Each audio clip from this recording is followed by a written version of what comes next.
Assalamualaikum warahmatullahi wabarakatuh. Ketemu lagi dengan saya, Herman Jambek. Kali ini saya akan membahas tentang latihan hidup sebelum mati. Latihan hidup sebelum mati. Tapi sebelumnya seperti biasa, yuk mari kita ngopi, ngobrol perihal iman, ngobrol perihal Islam.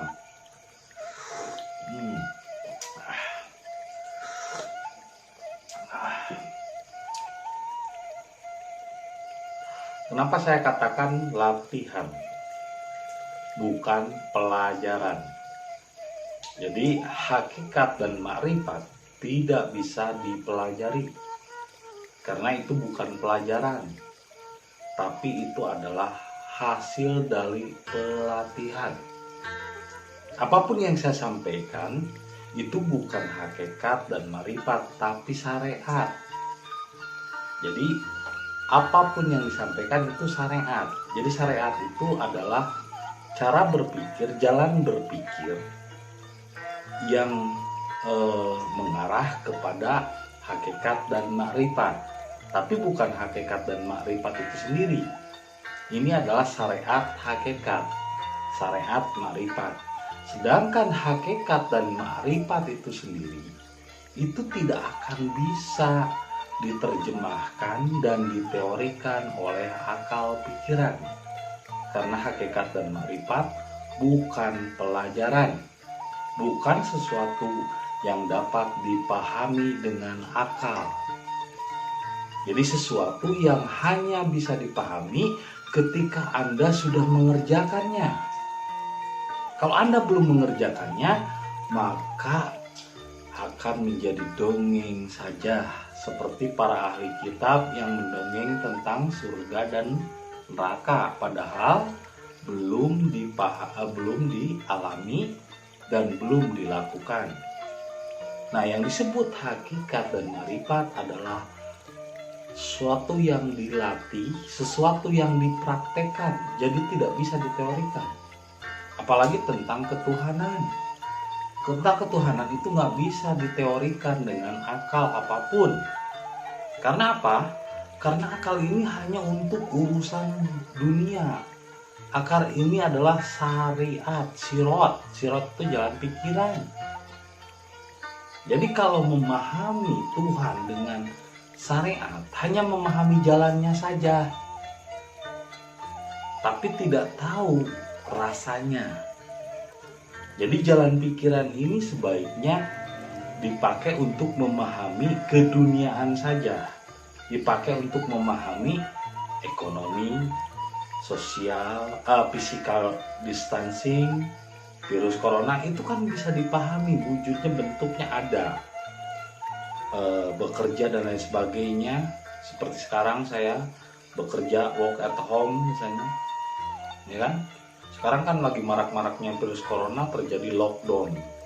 Di kampung-kampung saya tuh semua orang di lockdown, itu berada di rumah. Malah debt collector Bang Emok malah keliaran. Kata Bang Emok, kesempatan nih katanya. Orang-orang pada di rumah nagih utang dah katanya. Karena kan biasanya suka nggak di rumah kalau ditagih. Sekarang pada di rumah, akhirnya Bang Emoknya keliaran. Nah, ini artinya sekarang hal-hal yang berhubungan dengan krisis kesehatan, krisis ekonomi, dan lain sebagainya, barulah kita bisa menggunakan akal.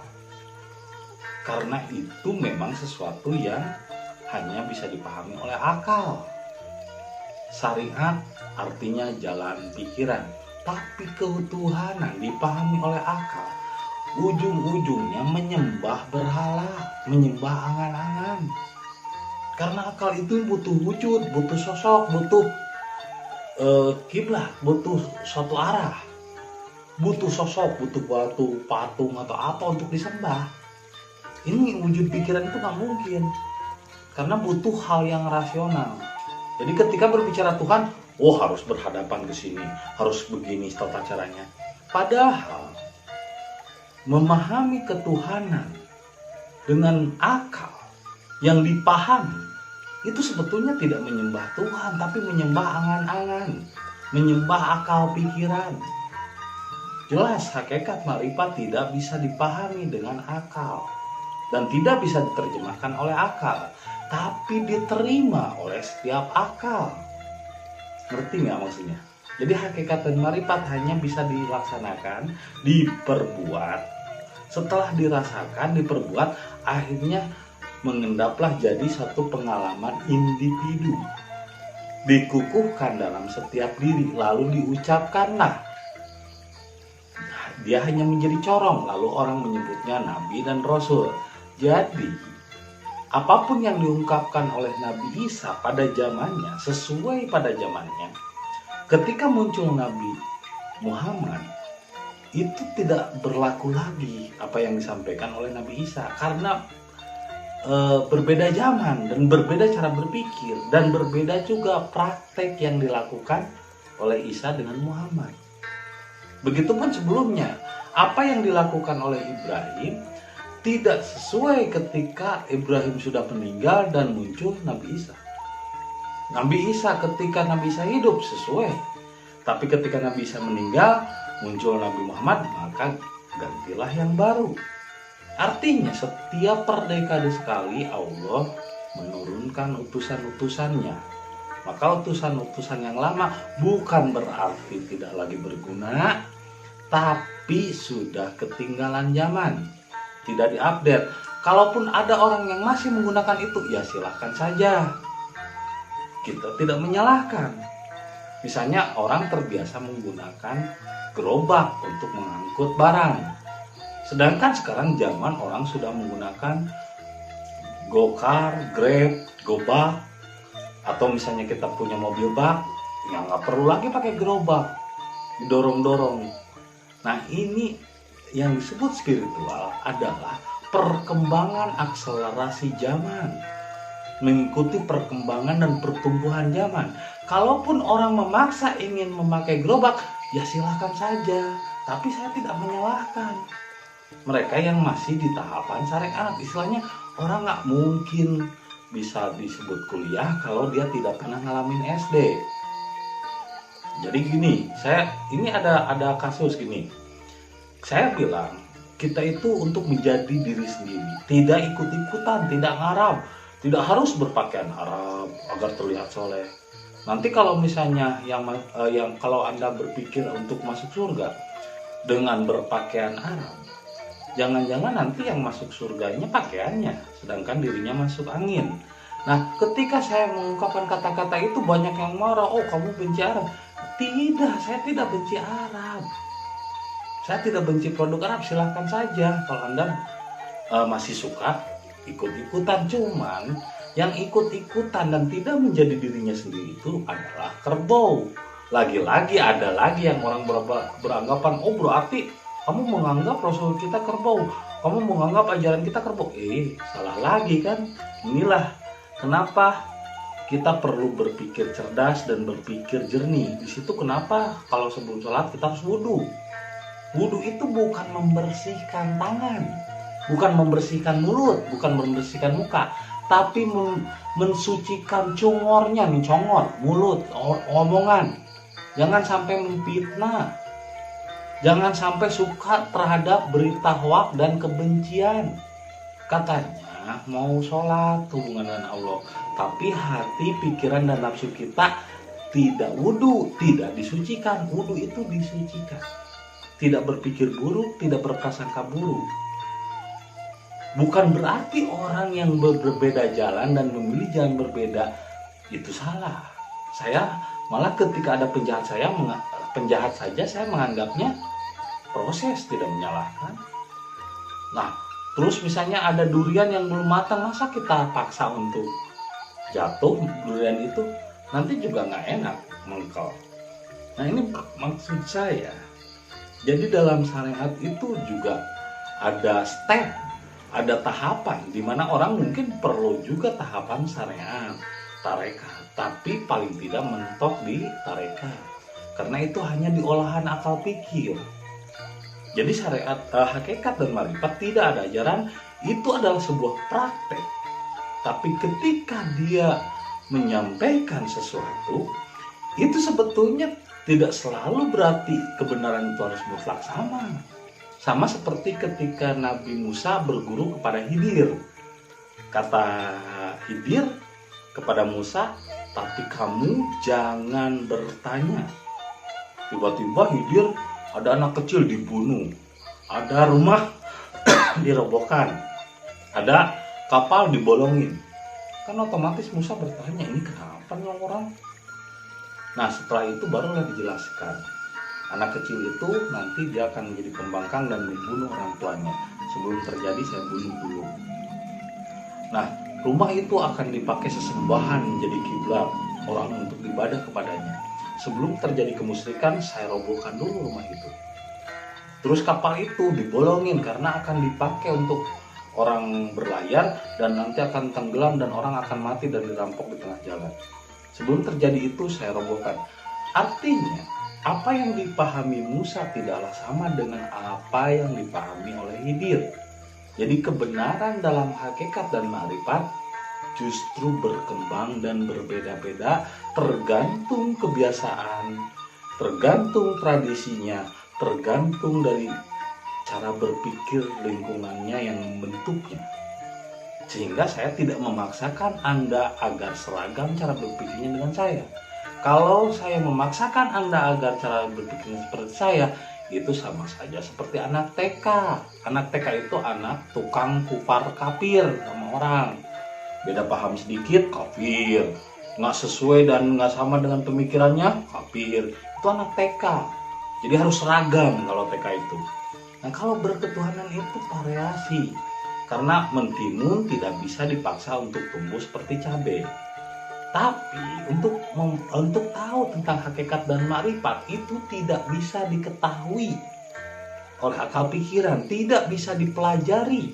Makanya kenapa saya tidak menyampaikan teknik dan caranya di sini? Karena apa? Itu bukan pelajaran.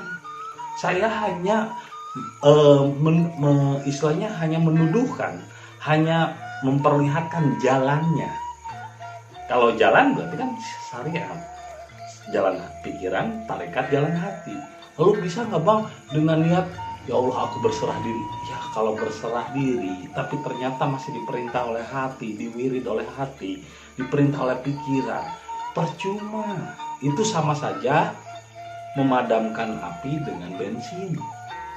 Karena yang harusnya diserahkan itu hati dan pikiran dan nafsu. Justru harus lenyap dulu.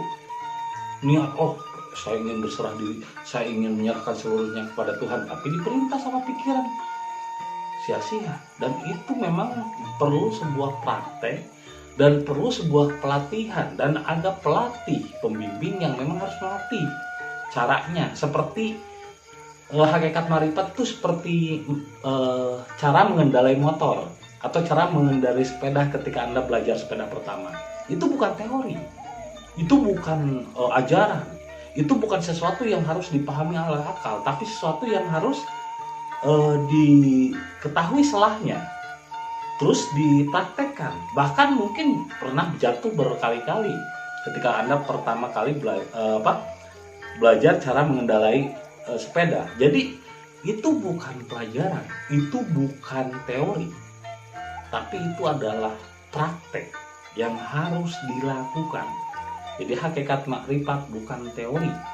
Kalaupun diteorikan, itu adalah menurut persepsi saya dan bukan tentang hakikat dan makrifat, tapi ini syariat menuju hakikat dan makrifat.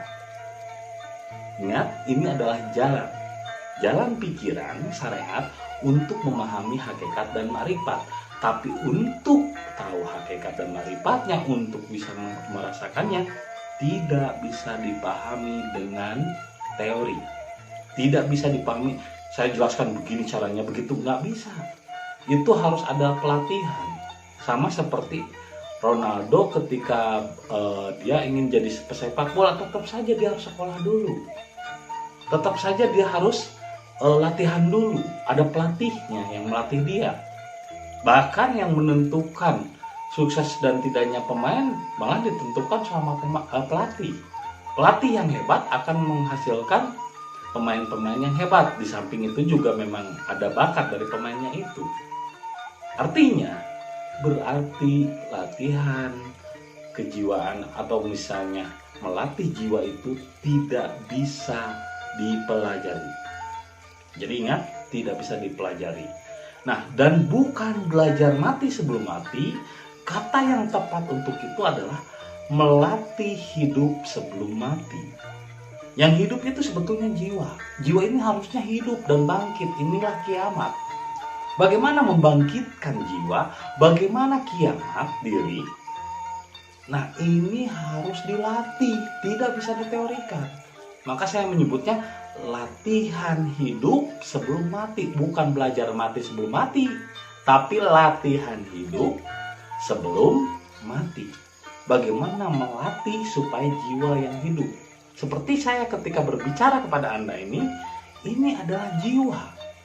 Jiwa yang hidup, dan saya, pikiran, hati, dan nafsu hanya jadi jalannya saja, hanya paralon saja. Pikiran saya, hati saya, dan nafsu saya hanya paralon, hanya jalan untuk menyampaikan yang hidup. Jadi tidak bisa diteorikan.